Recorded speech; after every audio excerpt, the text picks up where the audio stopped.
Bonjour à toutes, bienvenue sur le blog de Univers et Cosmétiques. Je suis Audrey Lily Miller. Je vais vous parler aujourd'hui du tissage semi-naturel, ou plutôt comment entretenir son tissage semi-naturel. J'ai regardé sur internet, sur YouTube. J'ai pas vraiment trouvé un tuto qui expliquait comment entretenir son tissage semi-naturel. J'ai décidé d'en faire un, voilà, parce que je sais comment entretenir. Alors, le tissage semi-naturel est un tissage synthétique qui résiste plus ou moins au fer à lisser et au sèche-cheveux. Là, j'ai un modèle sur la tête que j'ai acheté chez la marque Slick. Enfin, j'ai acheté dans un magasin de cosmétiques africain qui vend des tissages.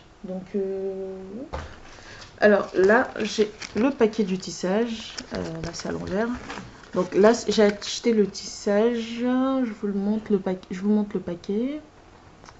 J'espère que vous voyez bien. C'est taille 16 pouces. Et la couleur, c'est TT1B/99J.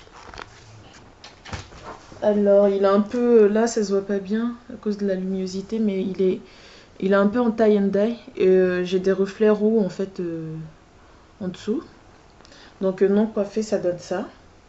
Ça ressemble à des brésiliennes, mais ce ne sont pas des brésiliennes. Voilà. Pour les filles qui ont un budget serré ou bien par choix, qui veulent essayer aussi, les filles qui veulent tester. Donc n'hésitez pas. Moi j'ai été conquise par le tissage semi-naturel. Comment j'ai commencé à utiliser un tissage semi-naturel? Un jour par manque de budget, j'ai dû acheter un tissage semi-naturel pour faire ma coupe. J'ai pris un modèle bouclé pour faire un tissage un peu afro, vous savez. J'ai pris un 8 pouces. Avant, j'avais l'habitude, j'utilisais que des tissages naturels, que ça soit lisse, long, ondulé, peu importe. J'utilisais que les naturels.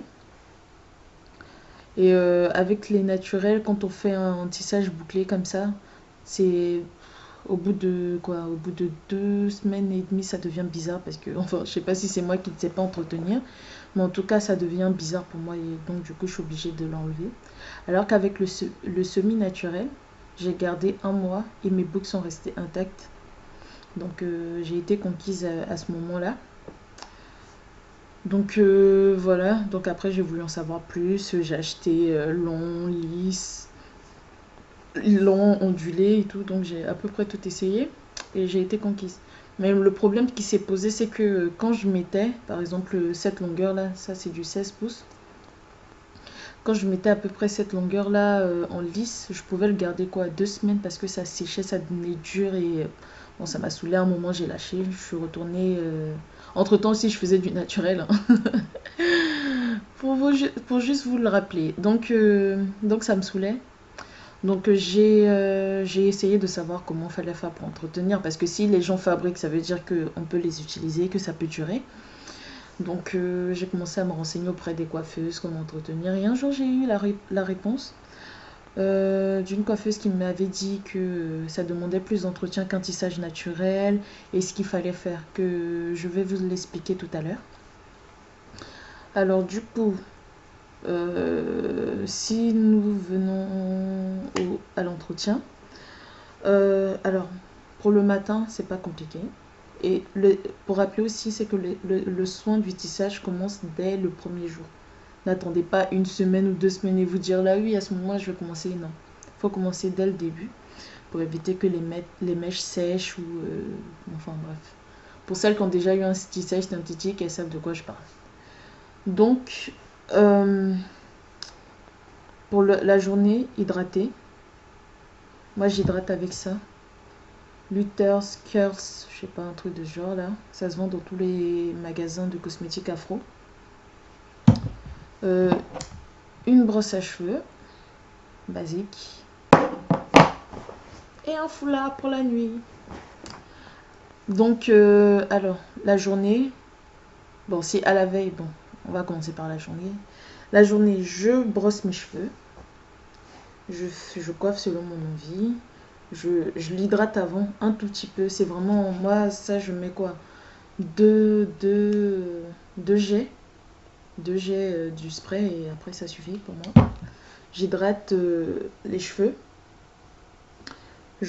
Surtout l'arrière, le côté qui est au contact avec le cou, en fait, il sèche super vite, il s'en mêle super vite aussi. Donc il ne faut pas oublier ce côté-là, il faut bien hydrater les pointes, il ne faut pas oublier de bien hydrater les pointes, c'est important. Ensuite, une fois que c'est fait, que c'est bien brossé, là on hydrate et on coiffe selon nos envies. Le soir, on rehydrate, c'est-à-dire on brosse bien, on met déjà on hydrate pour enlever quelques nœuds. Et ensuite on brosse surtout au niveau du cou, c'est-à-dire les mèches qui sont en contact avec le cou. Faut bien le brosser. Faut bien brosser les mèches qui sont en contact du cou parce qu'ils s'en mêlent super vite. Là j'ai brossé depuis ce matin, j'ai pas encore rebrossé depuis, c'est pour ça que ça fait ça. Donc bien brosser, bien hydrater. Ensuite, faire une grosse natte. Là, je vais le faire en même temps parce que bientôt, je vais me coucher. Donc, je vais faire mes nattes. Enfin, ma natte. Donc là, on divise en 3. Je vais d'abord brosser parce que je n'ai pas encore brossé d'ailleurs.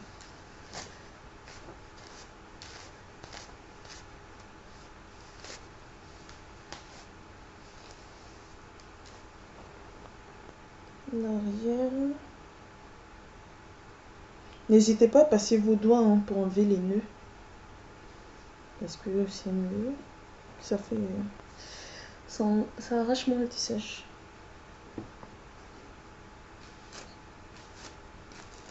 Voilà. Moi, je brosse toujours avant de... Je sais pas pourquoi, mais... Je brosse toujours avant d'hydrater. Je sais pas pourquoi.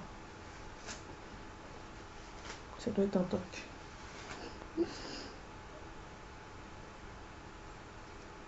Et le dernier côté.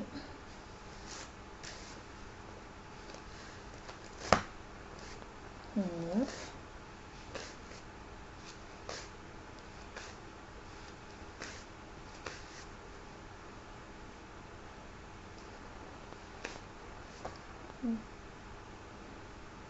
Voilà.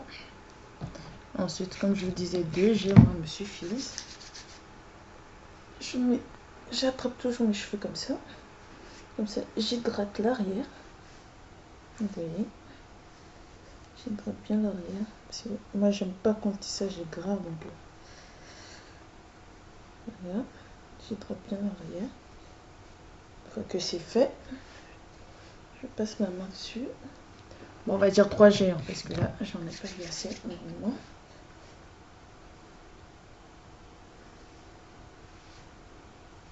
Voilà.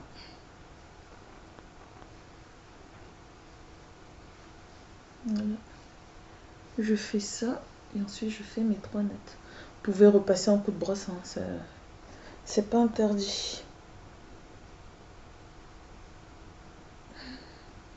Bon, du coup, je vais faire mes nattes.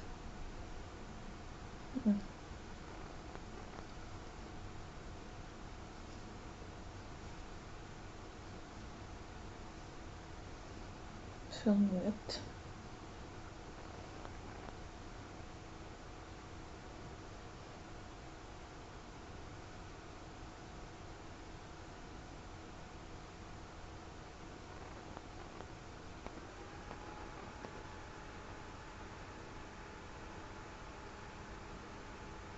Faut pas en oublier, hein, parce que c'est un peu chiant. Hein.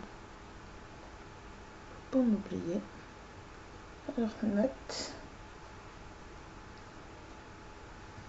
Et natte.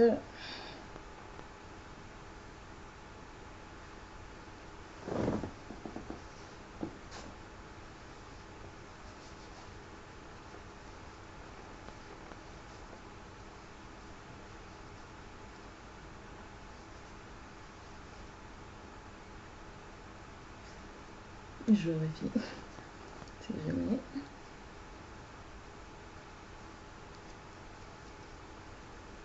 Voilà. Presque fini.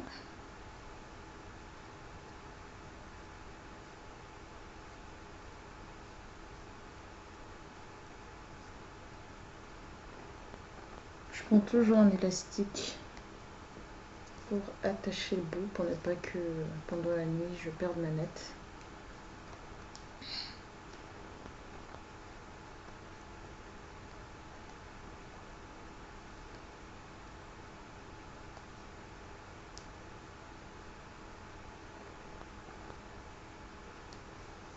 Quittez pas, je vais vous mettre une petite musique là d'ailleurs de Barbara.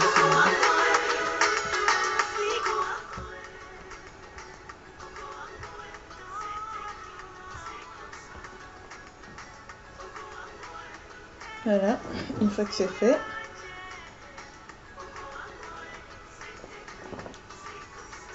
du coup je prends un deuxième élastique. En fait je plie en fait ma natte en 1, 2, 3 en 3 et je mets un élastique pour le tenir. Voilà, je vais me mettre de profil pour pouvoir vous montrer un peu. J'espère que mon élastique ne va pas craquer. Voilà. Ensuite, j'espère que vous avez bien vu. Voilà. Donc, je vais prendre ensuite mon foulard.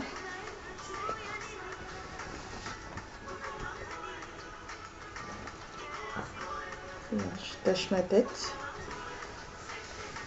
Il faut vraiment que tout le tissage soit couvert. Il ne faut pas laisser une partie en contact avec l'oreiller. Parce que moi, à mon avis, ça contribue au dessèchement du cheveu, enfin du tissage.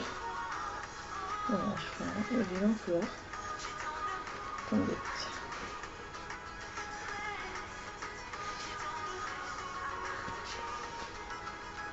On va pas passer par comme ça là.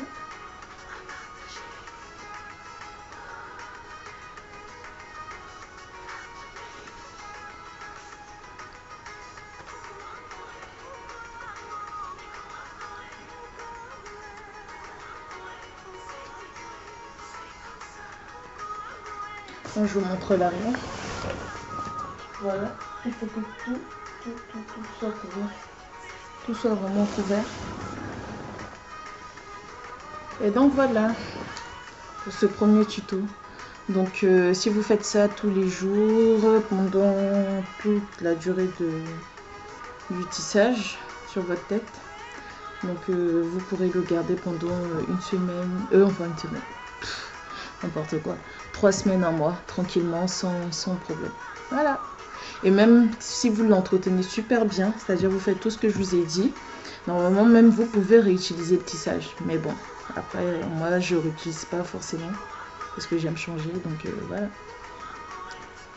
À bientôt et bonne visite sur le blog de Univers et Cosmétique.